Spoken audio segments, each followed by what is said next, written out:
capítulo 6, versículo 11. Então o anjo do Senhor veio e assentou-se debaixo do carvalho castanhófilo, que pertencia a Joás, o abiezerita, e Gideão, seu filho, estava malhando trigo no lagar para salvar os midianitas. Então o anjo do Senhor lhe apareceu e lhe disse: o Senhor, Ele é contigo, varão valoroso. Mas Gideão lhe respondeu: ai, Senhor, se o Senhor é conosco, por que tudo isso nos sobreveio? E que é feito todas as suas maravilhas que os nossos pais nos contaram, dizendo: não nos fez o Senhor subir do Egito? Porém agora o Senhor nos desamparou e nos deu na mão dos midianitas. Então o Senhor olhou para ele e disse: vai nessa tua força, e livrarás Israel da mão dos midianitas, porventura não te enviei eu? E ele lhe disse: ai, Senhor meu, por que livrarei a Israel? Eis que a minha família é a mais pobre de Manassés, e é o menor da casa do meu pai. E o Senhor lhe disse: porquanto hei de ser contigo, e tu ferirás os midianitas, como se eles fossem um só homem. Vamos orar. Senhor, acabamos de ler o texto da tua palavra, e a minha oração nesta noite é para que o Senhor possa falar conosco. Me coloco ao seu dispor, ó Pai. Que seja um instrumento em tuas mãos, e que através dessa mensagem de hoje, que o Espírito Santo tenha liberdade para falar em cada coração aqui, Senhor. Estamos sedentos para ouvir tua voz. Nos abençoe em nome de Jesus. Amém e amém. Você pode desocubar a sua mão e aplaudir.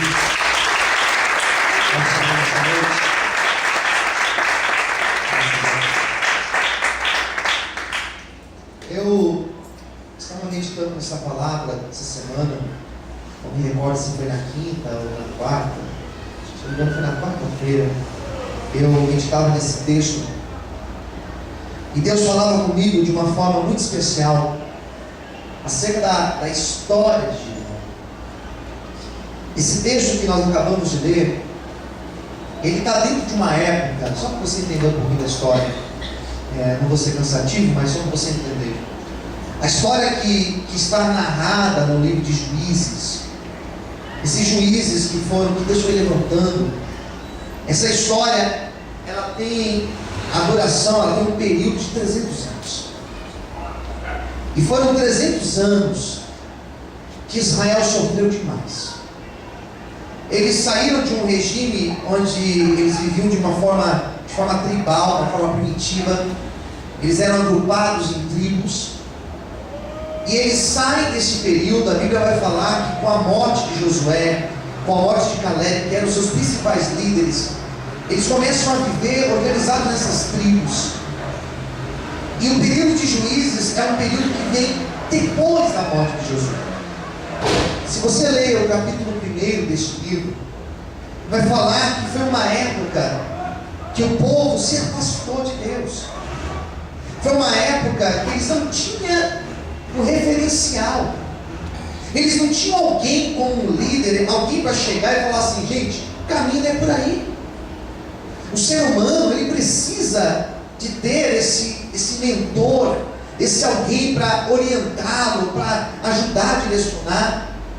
Por isso que eu vejo que nós que temos nossos filhos, nós temos um papel fundamental na educação, no crescimento dos nossos filhos, porque nós somos pais e somos mentores dos nossos filhos, orientamos os nossos filhos.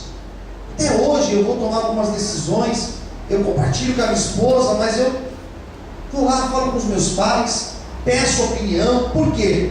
Porque são referenciais. Israel fica sem esses referenciais. E o que acontece? Vai falar que cada um fazia o que achava que era certo. Cada um fazia o que achava que era bom. E aí começou a ter um problema, porque eles começaram a se afastar de Deus. Começaram a servir a outros deuses, começaram a ter outros costumes, mudaram os seus costumes, a cultura deles. E eles começam a se afastar da presença de Deus. E eles começam a empobrecer. Socialmente, economicamente falando, eles começam a ficar pobres. Eles começam a sofrer na mão de outros povos. Então o livro de Juízes vai mostrar esse drama de 300 anos que Israel sofre. Temos aqui agora no capítulo 6 a história de um grande juiz chamado Gideão. E a história de Gideão vai começar dizendo que fazia 7 anos. Quantos anos eu disse? 7 anos. Não são 7 meses, são 7 anos. Período considerável. 7 anos que eles estavam caminhando para trás. Economicamente eles estavam descendo a ladeira. Socialmente eles estavam descendo a ladeira. Moralmente estavam cada vez mais se afundando. Foram 7 anos, diz o texto do capítulo 6 de Juízes, que tudo o que eles faziam não ia para frente. Tudo que eles plantavam, vinham os midianitas e roubavam. Os midianitas era um povo daquela época, era um grupo nômade, eles ficavam andando, muito bem organizados, de lugar em lugar, e onde eles entravam, eles saqueavam, roubavam tudo. 7 anos que eles perceberam que os judeus eram fracos, e eles roubavam os judeus. O judeu trabalhava, plantava, na hora da colheita os midianitas vinham e roubavam tudo. E Gideão é desta época. O texto vai falar aqui no capítulo 11, versículo 11, melhor dizendo, que Gideão, ele também era um agricultor desta época. Ele também era um trabalhador desta época. E o texto vai dizer que ele resolve esconder a sua colheita. Gideão tinha uma cabeça diferente. Ele percebeu, já que nós plantamos, eles roubam, eu vou fazer diferente. Eu vou pegar todo o trigo que nós colhemos, vou levar lá para o lagar, que era um lugar onde eles trabalhavam com as uvas. Nós vamos levar para lá, e lá no lagar, nós vamos malhar o trigo, para que a nossa colheita não seja roubada. Ele estava dentro de um buraco escondido. Eles pegavam as suas colheitas e escondiam naquele buraco. Gideão estava desse jeito. Quem entendeu, diga amém. Ele estava assim. E foi desse jeito que Deus se encontrou com ele. E foi desse jeito, e foi dentro dessa história que eu contei para vocês agora, que aparece Deus na vida dele. E o interessante é que quando Deus vai falar com Gideão, o versículo 11 a seguir, versículo 12, olha o que o anjo disse para ele, o anjo do Senhor. Pega a sua Bíblia mais uma vez. Versículo de número 12. Então, o anjo do Senhor lhe apareceu e lhe disse, o que diz aí? Não, está fraco, mais alto, diga. Vamos lá, gente. O Senhor é contigo o quê? Varão valoroso. Deus chega para falar com ele, e Deus já chama ele de alguém de valor, alguém valoroso, alguém especial. Só que Deus chamou ele assim, mas ele não se sentia assim. Deus fala com ele desta maneira, mas ele não se sentia desta maneira. Eu comecei a pensar na história de Gideão, e eu percebi que Gideão, ele via os limites que ele tinha, e os limites que ele tinha eram limites que diziam para ele que ele não era aquilo que o próprio Deus tinha falado com ele. Daí deu nó na cabeça de Gideão, porque ele se sentia, não esse tal varão valoroso, ele não se sentia desta maneira, ele se sentia mal nesta época. Estava sendo roubado, estava sendo prejudicado. Então a imagem que ele tinha acerca dele mesmo não era uma imagem verdadeira. Por isso que nós devemos conhecer os nossos limites. E esse é o tema da minha pregação de hoje. Conhecendo os nossos limites. Posso ouvir amém? Amém. Quando você conhece os seus limites, você sabe quem você é. Você sabe quem verdadeiramente você é. E nós pensamos aqui, olhamos para a história de Gideão, e nós percebemos que ele tinha vários limites: social, econômico, físico, espiritual. Todo ser humano tem limites. E se eu não conheço os meus limites, eu me atrapalho, eu morro. Tudo nesta vida existe um limite. É até aqui que nós caminhamos. Nós somos espirituais, mas tem coisas espirituais que nós não entendemos. Por quê? Existe um limite. Quem entendeu, diga amém. Você pode ser espiritual, você pode buscar a Deus, você pode ter um relacionamento maravilhoso com Deus, mas tem um limite. Chega aqui, daqui para lá você não entende mais nada. São mistérios de Deus. Nós temos limites físicos. Você não pode voar. Pelo menos eu nunca vi você voando. De repente você voa, não sei. Mas nós não podemos voar. Nosso limite. Nós não conseguimos correr numa tal velocidade. Você não corre como um carro. São os limites que nós temos. Limites físicos. Você fica acordado algumas horas, talvez um dia inteiro, você fica sem dormir, virado aí de um dia para o outro, mas chega uma hora que o seu corpo começa a mostrar que você chegou no limite.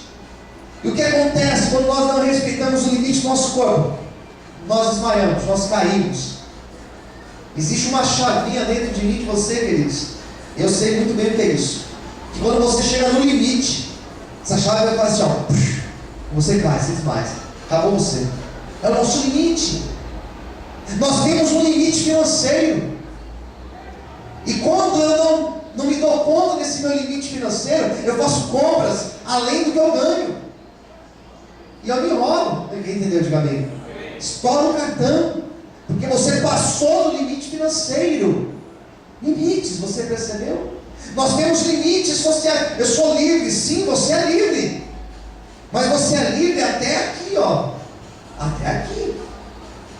Você não pode passar de uma fronteira de um país para o outro, porque se você passa, você está tirando a liberdade do outro. Então a tua liberdade é só até aqui. Temos limites. Gideão conhecia os seus limites. Por isso que quando Deus falou com ele, que ele era alguém valoroso, alguém especial, alguém chamado por Deus, ele falou assim: não, Senhor, eu não sou esse alguém, porque eu sou da tribo de Manassés. Entre parênteses, era a menor tribo de Israel. Eu sou de uma tribo pobre. A minha família é a família mais pobre de Manassés. Eu sou da tribo mais pobre e a minha família é a mais pobre dessa tribo. E eu sou o menor da minha casa. Sabe o que é isso? É você ser o menor do menor do menor. Gideão conhecia os seus limites. Quando Deus falou com ele, ele falou assim: não, Senhor, esse não sou eu, porque eu sei os meus limites. O que eu quero falar para você nessa noite é que Deus, Ele também conhece os teus limites. Ele te trouxe aqui nessa noite porque o Senhor, Ele vai trabalhar nos teus limites. E o Deus que falou com Gideão, Ele também está falando com você nessa noite. O mesmo Deus que ampliou os limites de Gideão, Ele também vai ampliar os limites da tua vida. Amém? Será que você pode aplaudir e glorificar a Deus por isso? Aleluia! Você pode aplaudir o Senhor? Conhecia os seus limites. E quando Deus fala, e Deus insiste com Gideão, porque Deus não somente fala, mas Deus insiste com ele. Quando Deus resolve falar com Gideão, ele faz uma pergunta para Deus. Olha o que diz aqui no versículo 13.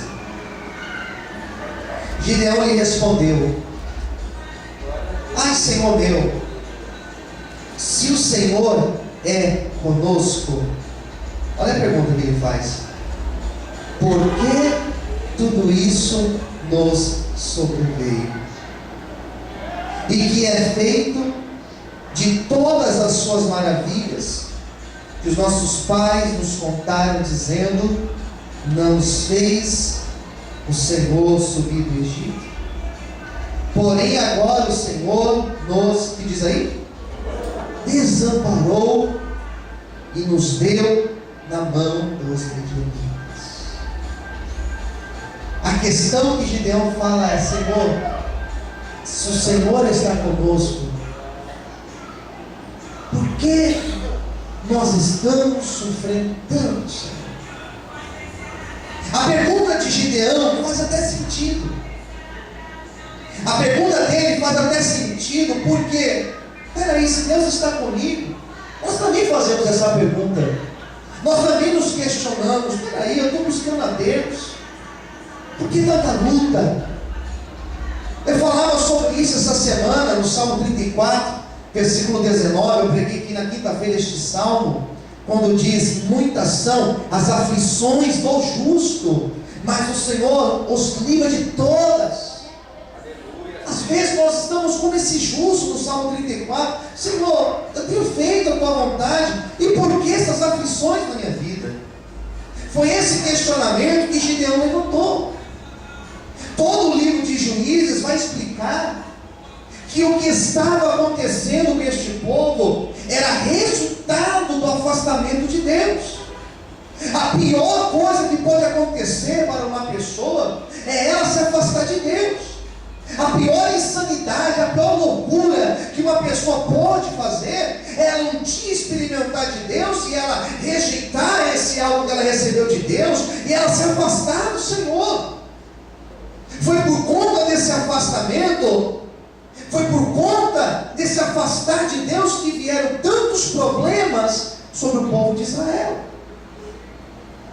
Mas o texto vai dizer que esse povo resolveu clamar a Deus. E foi no momento que eles começaram a clamar a Deus, que eles começaram a reconhecer, que eles começaram a se arrepender. Foi nesse momento que os céus começou a se abrir sobre Israel, e Deus começou a enviar ventos de mudança sobre este povo. Eu quero hoje profetizar que esse mesmo vento de mudança, que esse mesmo tempo novo, que essas mesmas mudanças que Deus começou a soprar sobre Israel, a partir de um posicionamento de oração, a partir de um posicionamento de clamor, eu quero declarar nesta noite que a partir de hoje, a partir da oração, a partir do clamor que nós faremos, a mudança de Deus, ela também virá sobre a tua vida, em nome de Jesus. Se você recebe esta palavra, glorifique e aplauda o nome de Deus nessa noite, aleluia. Você pode aplaudir a Deus?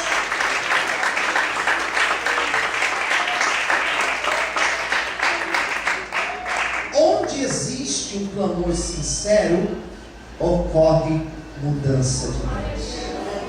Fala para quem está ao seu lado: onde existe, mais forte, diga: onde existe o clamor sincero, ocorre a mudança de Deus.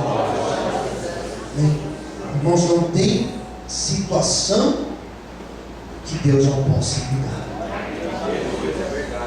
Não tem casamento que Deus não possa mudar. Não tem vida financeira que Deus não possa ajudar. Não tem vida, problema de saúde que Deus não possa dizer. Se existe um clamor sincero, existe também a manifestação de Deus. O que acontece? Ele clama, o povo clama a Deus. E olha o que diz a palavra, vamos continuar lendo, só mais um pouco. O Senhor olha para ele, versículo 14, fala da seguinte maneira: então o Senhor lhe disse: vai nesta tua força, e livrarás a Israel da mão dos midianitas. Porventura não te enviei eu?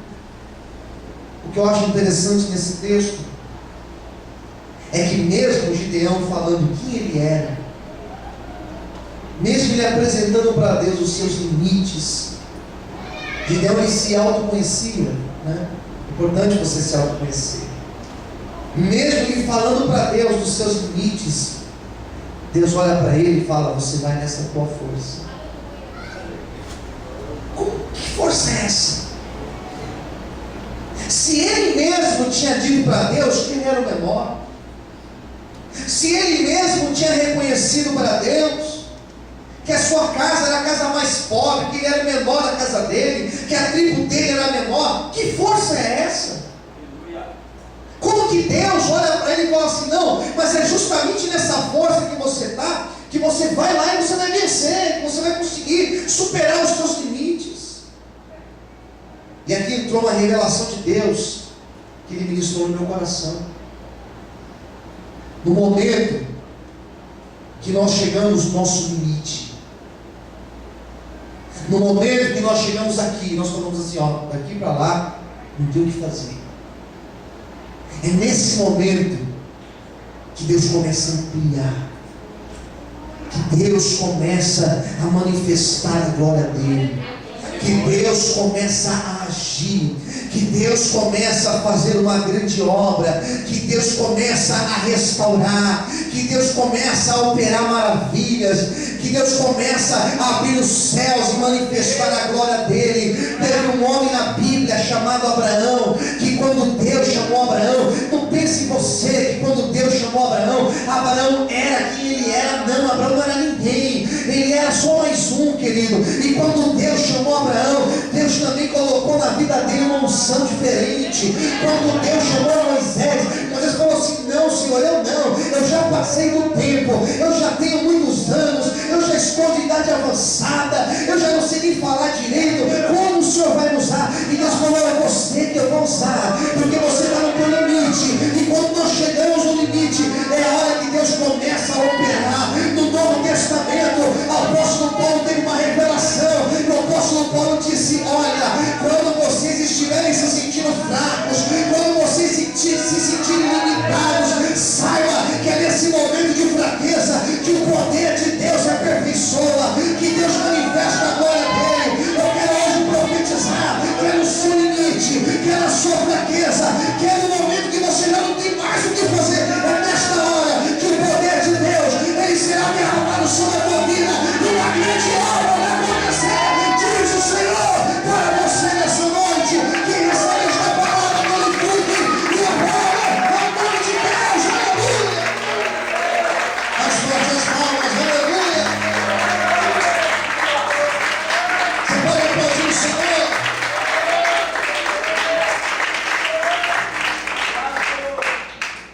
Existia Deus dentro dele. Você não entendeu? Existia Deus dentro dele. Sabe o que eu estou até hoje aqui, irmãos? Que existe Deus na minha vida. Existe Deus na tua vida.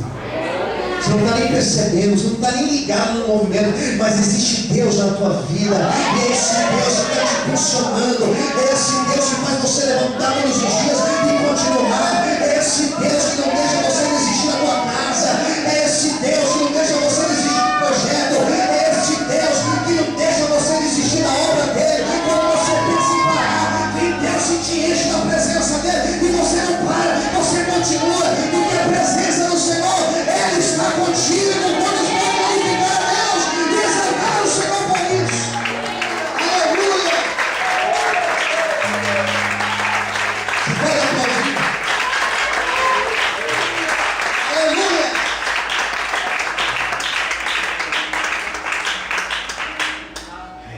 Existiu uma reserva dentro dele.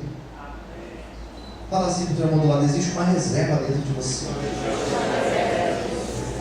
Sabe o que é reserva, irmãos? Você sabe sim o que é reserva. Eu nem sabia que nós tínhamos volume morto em São Paulo de água. Nem sabia disso. Eu nem sabia que existia um volume morto no volume morto. Eu nem sabia. Reserva da reserva. Eu nem sabia disso. Existe uma reserva dentro de você, irmãos. Aleluia. Quando você acha que não dá, está no teu limite, Deus abre essa reserva sobre a tua vida. O relógio de Deus vem sobre você. Feche os teus olhos aí, cubra a sua cabeça. No momento que você chega no seu limite, no momento que você fala assim: Senhor, agora eu acho que não vai dar mais. Eu acho que agora eu vou desistir. Eu acho que agora eu vou dar um novo rumo na minha vida. No momento que você vai para fazer isso, que você se enche de coragem para fazer isso, quando você vai se levantar para fazer, Deus não deixa. hoje, porque essa reserva ela é liberada sobre a tua vida. No momento que você chega no limite, que você fala assim: acho que eu não estou aguentando mais, eu vou desistir, eu vou abrir mão desse meu projeto, eu vou abrir mão desse meu sonho. É nesse momento que Deus sabe aquela reserva que estava lá escondida, aquela cisterna escondida. Ele abre e a água começa a jorrar novamente sobre ti. Eu quero hoje profetizar na tua vida. Você que entrou aqui desanimado, você que entrou aqui como eu, passando por um momento difícil, eu quero hoje profetizar que a reserva de Deus, ele está sendo liberada sobre a tua vida.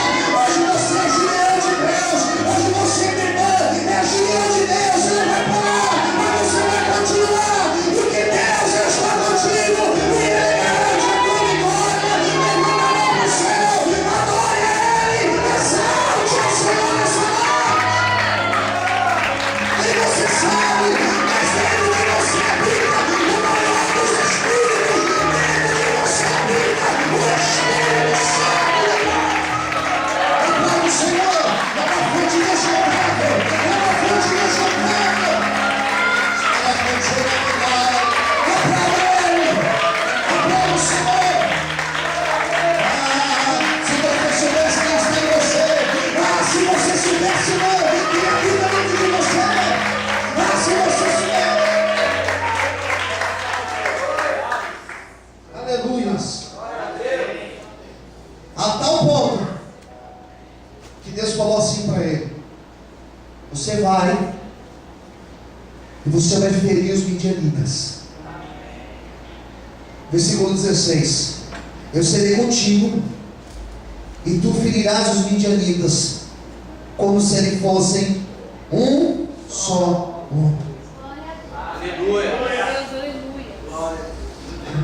O versículo 5 lá atrás vai dizer que os midianitas eles pareciam um monte de gafanhotos. Qual que é o coletivo de gafanhotos? Enxame? Um enxame de gafanhotos, milhares espalhados assim. E Deus falou assim para ele: olha, eu vou pegar os teus inimigos, você vai ferir eles como se eles fossem um só homem. Vou reduzir os seus inimigos. Era mais ou menos Deus dizendo assim: olha, eu serei inimigo dos teus inimigos. Fala assim para quem está ao seu lado: Deus, Ele é inimigo dos teus inimigos. Amém. Deus falou assim: eu vou reduzir, e eles vão se tornar como se eles fossem um só. Hoje nós olhamos para os nossos problemas, para as dificuldades, para as lutas, e nós enxergamos aquele negócio gigante. Só que o Senhor está contigo. E maior é o que está conosco do que aquilo que está no mundo. Amém? Receba a tua vitória. Quantos podem aplaudir e exaltar a Deus? Aleluia! Você pode aplaudir o Senhor?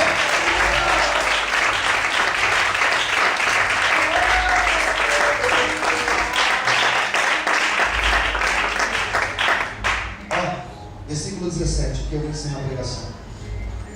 E ele lhe disse: se agora tenho achado graça aos teus olhos, dá-me que diz aí? Dá-me um sinal de que és o que comigo fala.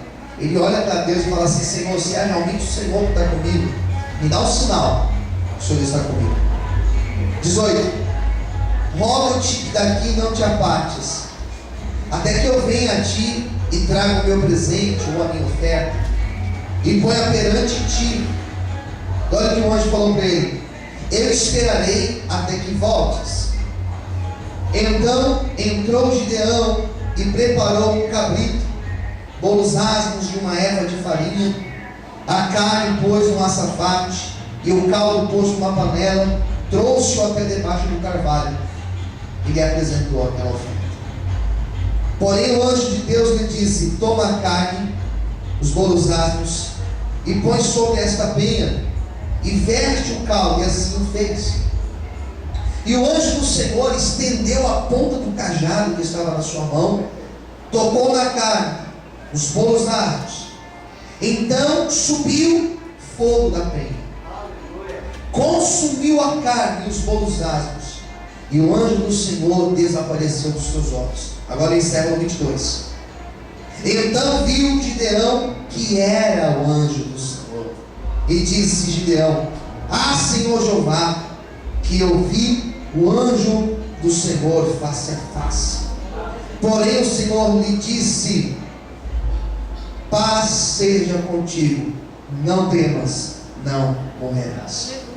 Ele pede um sinal para Deus, e o sinal que ele pediu para Deus foi que Deus se manifestasse. Sabe o que aconteceu? Deus se manifestou na vida de Gideão. Eu quero fazer uma oração na tua vida agora. Fique em pé, porque eu quero profetizar nesse momento que Deus, Ele vai se manifestar na tua vida. Eu quero encerrar esta pregação nesta noite profetizando. Levanta as suas mãos para o céu, fecha os teus olhos agora, profetizando que o mesmo Deus que se manifestou para Gideão, que o mesmo Deus que apareceu a Gideão, dizendo para ele: não temas, esteja em paz, esse mesmo Deus nessa noite, Ele vai se manifestar na tua vida. Ele vai se manifestar aqui nesta noite, pastor. Mas hoje muitas pessoas faltaram, pastor. O meu esposo não veio, pastor, a minha esposa não veio, o meu amigo não veio, mas Deus veio, e nessa noite Ele vai se manifestar. E o mesmo Deus que se revelou a Gideão, Ele vai se revelar a você nesta noite. O mesmo Deus que mostrou que estava com Gideão, Ele também vai mostrar que está contigo, e a glória dele virá sobre ti. Hoje talvez você se sente pequeno, hoje talvez você se sente limitado perante tantos problemas. Só que Deus nessa noite Ele vai se manifestar na tua vida.